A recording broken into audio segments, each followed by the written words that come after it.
guys, welcome back again. My name is Marsha and I'm from Avaran Technologies. So for today, I will be showing you guys where you can find the mini whiteboard and how to use the mini whiteboard in your Javiya Smartboard. So let's go.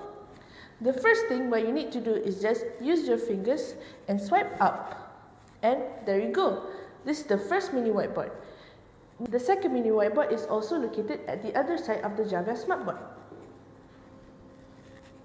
See? So, let me show you how you can use the mini whiteboard the same way as by using the normal whiteboard. So,